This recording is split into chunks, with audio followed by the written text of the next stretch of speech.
We alive. What's going on, everybody? How y'all doing? Got a little something different, a little something special for you right now. Let me start with this. Forget everything you thought you knew about extinction. Now, if you don't know what extinction is, forget everything you know about the movie on Netflix called Extinction. You might think, if you already seen it, you might have thought it was about robots and humans. Nah, I got something special for you. It's really a movie where Hollywood accidentally or deliberately inverted the most controversial black cosmology we know of in modern history. Now, the moment Michael Pena's character realizes he's a saint, the film stops being about sci-fi and starts being a direct cinema retelling of a 6,000-year-old prophecy. The sense that we're talking about run parallel to Yakub's creation. Now, if you don't know who that is, I'm going to tell you in a minute. And the aliens in the invasion aren't really aliens. They are representative of the original man. And their time, well, somebody's time is up. Let's talk about the film they probably didn't want you to see, or they certainly didn't want you to see it through this lens. What's going on, everybody? How y'all doing? This is your brother Shabazz, sometimes Professor Shabazz.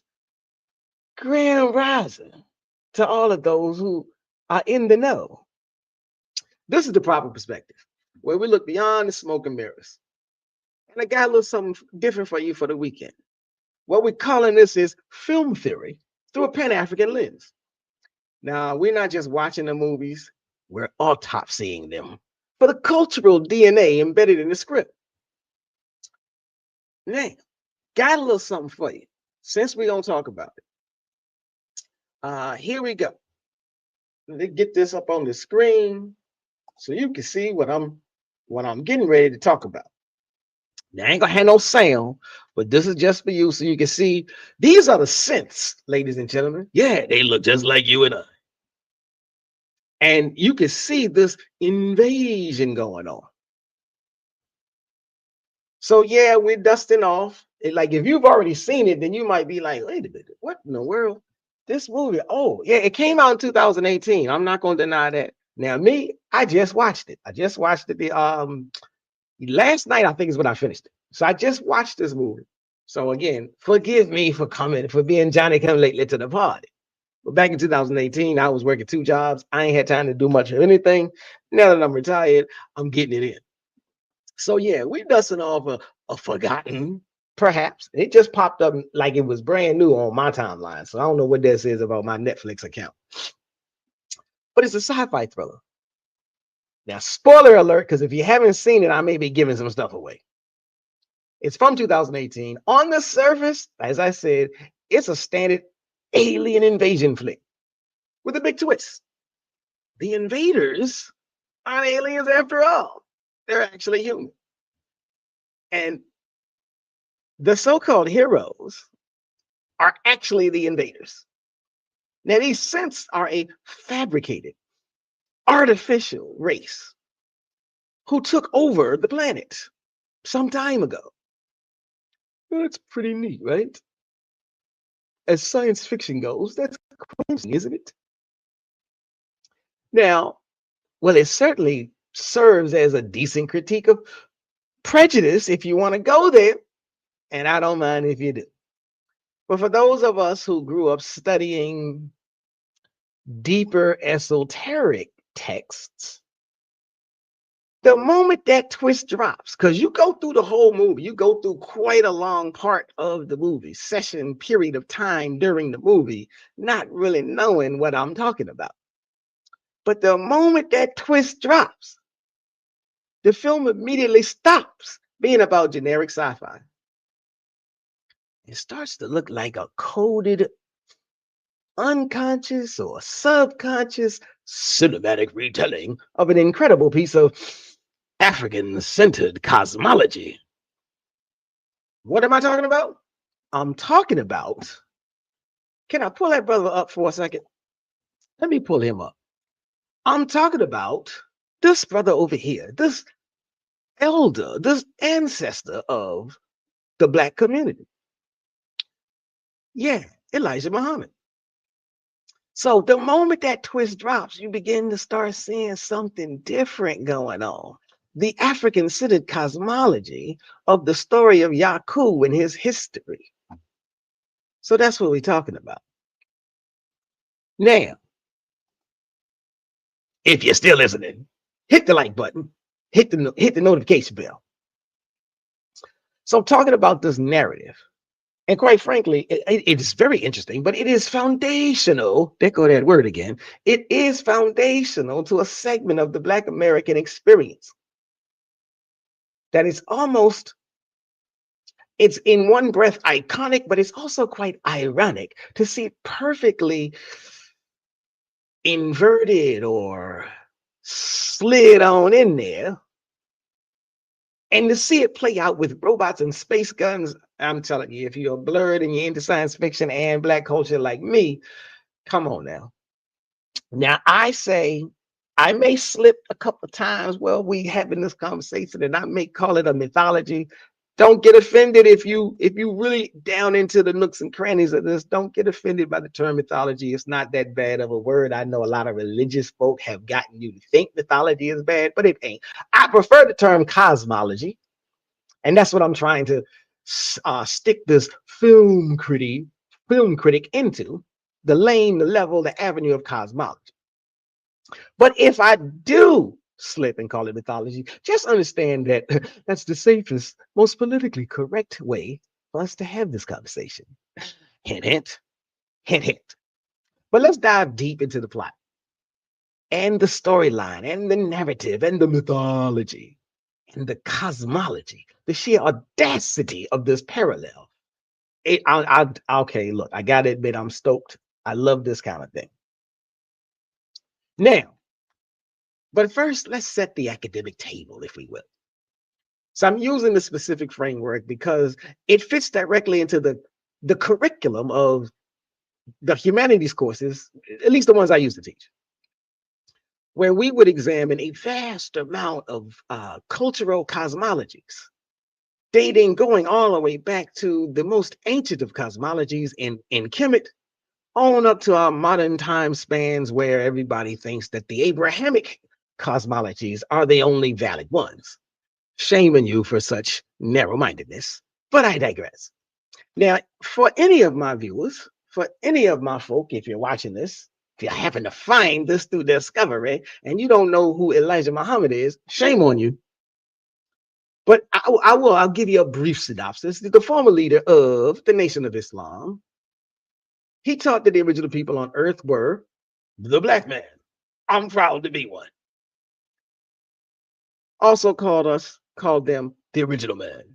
Now, the cosmology, the narrative, the storyline, so to speak, says that about 6,000 or 6,600 years ago, a genius, albeit a rogue genius, a black scientist by the name of Yakub. Now, you might want to parallel that name, that personage, line him up with Jacob in the Abrahamic text. But this rogue black scientist decided to create a race unlike the original man in one way, shape, or form, but still similar enough to walk amongst them. Through a meticulous and brutal process of selective breeding, sometimes called grafting, over centuries, the scientists developed a new breed of people, and they were stashed away on the island of Patmos. Now, the key takeaway to this brief synopsis, and it's brief, this was a fabricated race, not unlike the AI race, not unlike the synthetics we see in the movie Extinction, which is why I'm talking about it. But this fabricated race, the Yacub one, was engineered to rule for a specific amount of time. And they were engineered to rule, they were destined to rule and use all amounts of technology and deception. So it is a form of deception.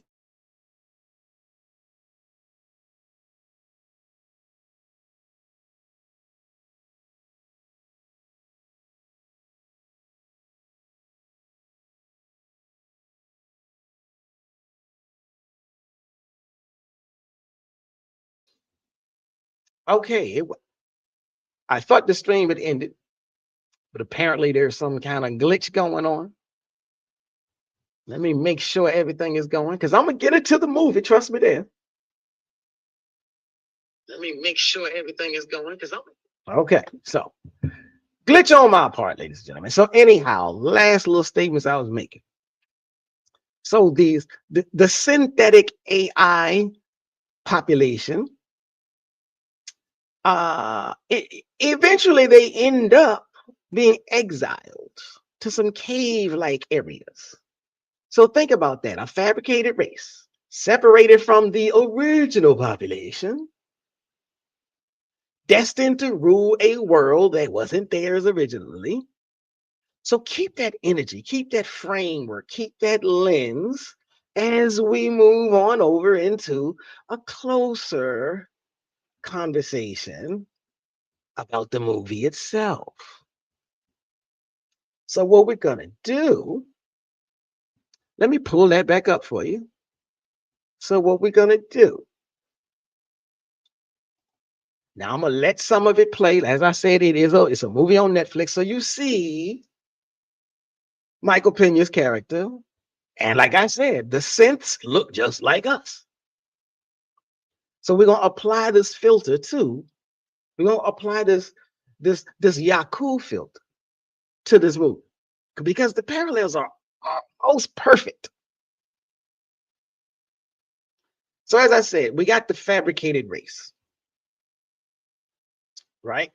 Now, I'm gonna get ready. Let me put this at pause. You see that hand there? Quite telling. I'm trying not to give too much away. It is still something that you need to watch. So in the film, Michael Pena's character, Peter, which is interesting, he's not really a man. He's a synth. He's a sophisticated AI created by humans. Now, you don't know this going into the movie.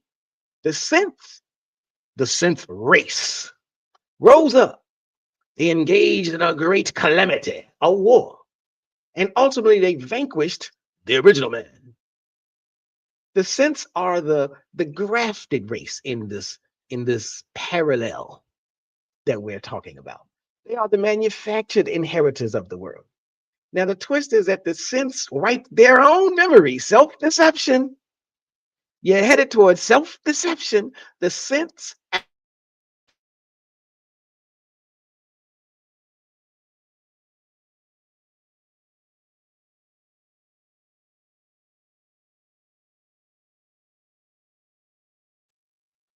they know not what they did. They know not what they did. They do not remember who they are. They're living in a gilded age, a gilded cage, one might say, of false reality or even false humanity. Now, think about that. False reality of false humanity. Why? To avoid, to detach from the fear that they had of the original man's return. Now, this is the ultimate technology. It's self-deception to maintain power. So I find that quite interesting. I find that terribly interesting. The 6,000-year dominion versus the 50-year lie. Now, I say that because in the movie, the time span, if I will say, perhaps the only thing that isn't a perfect alignment is that the synths are ruling for 50 years. And in the Yakub cosmology, they are given 6,600 years. But aside from that mathematical discrepancy, Yakub's creation still aligns up quite famously with the synths in Extinction. So once we put aside the 6,000 versus 50 years, the concept is identical, ladies and gentlemen, brothers and sisters. A period of manufactured peace, manufactured, fake, false, not real, not authentic peace, and false ownership, false authoritarianness, false privilege over the planet. Now, so when the aliens show up, and it's not till towards the end when you realize we've been bamboozled. When the aliens show up, they're actually not, though you do want to root against them. You want to root for the sense. But as I said, you realize you've been bamboozled because they're not otherworldly invaders. They are the original population coming back to reclaim what was theirs, what was taken from them. And so then you begin to see the fear and the confusion of the sense when they realize the truth. When they realize, I gotta stress that, when they realize, remember, the sense themselves deleted their own history so that they don't know who they are. They think they are the rightful inhabitants. They think they are the true and living. So you see that the fear and confusion of the sense when they realize that the attackers aren't attackers. Now, this perfectly mirrors the inevitable confrontation when the prophesied time of reckoning arrives in the Yakub cosmology. Now, let's go a little bit further, because here's where the metaphor hits its cinematic peak. And this is what makes the ending so potent. Frankly, incredibly ironic. The exile component of the movie.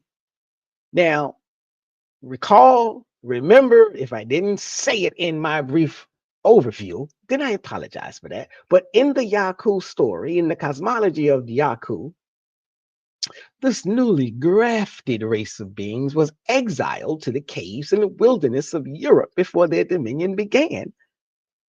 And theoretically, they shall return to that area when their rule has ended.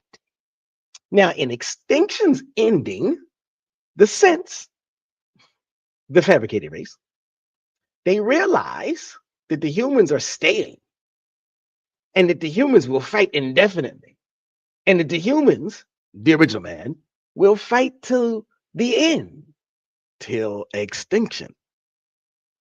To return, to retrieve Sankofa, ladies and gentlemen, what was forgotten. So what is the sense response? Now, this might differ from what you might expect. The sense, Peter and his band of synthetics, they decide there's only one real way for them to get by. They decide to retreat, but they don't go back to the cities that they have been living in and ruling. They decide to return to an isolated mountainous region way out on the edges of the world. They destroy the bridge behind them so that no one can follow them, so that they cannot return, severing their connection to proper civilization. Now, the ironic parallel, the modern, sophisticated, the grafted group is forced into mountains, not so modern, isolated, not so groovy after all, exile. Now, don't this echo the historical, the cosmological fate of Yakub's creation in that cosmology? The exile to the wilderness and the cave. The mountain becomes their metaphorical cave. You got to see what I'm saying. A place of isolated survival, but survival nonetheless. Yes, they're cut off from the global domain, from the global population, their own little vanilla Wakanda without all of the technological advancements. The film has accidentally captured the essence of a massive cultural narrative, the eventual displacement and isolation of a fabricated, dominating group,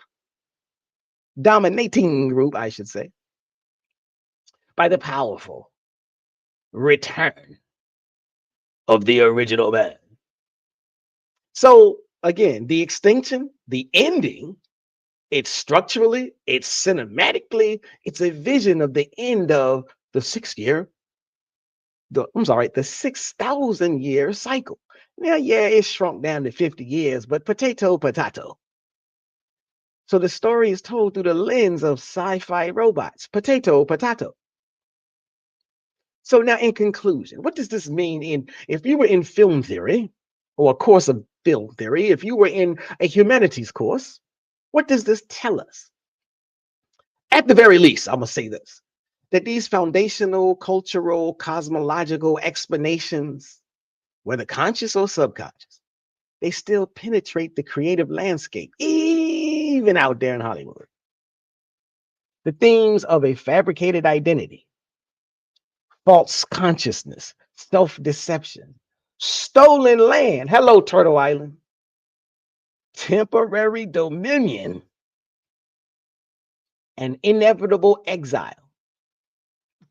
These themes are so deeply embedded in our collective psyche that they reappear even when masked by robots and laser beams.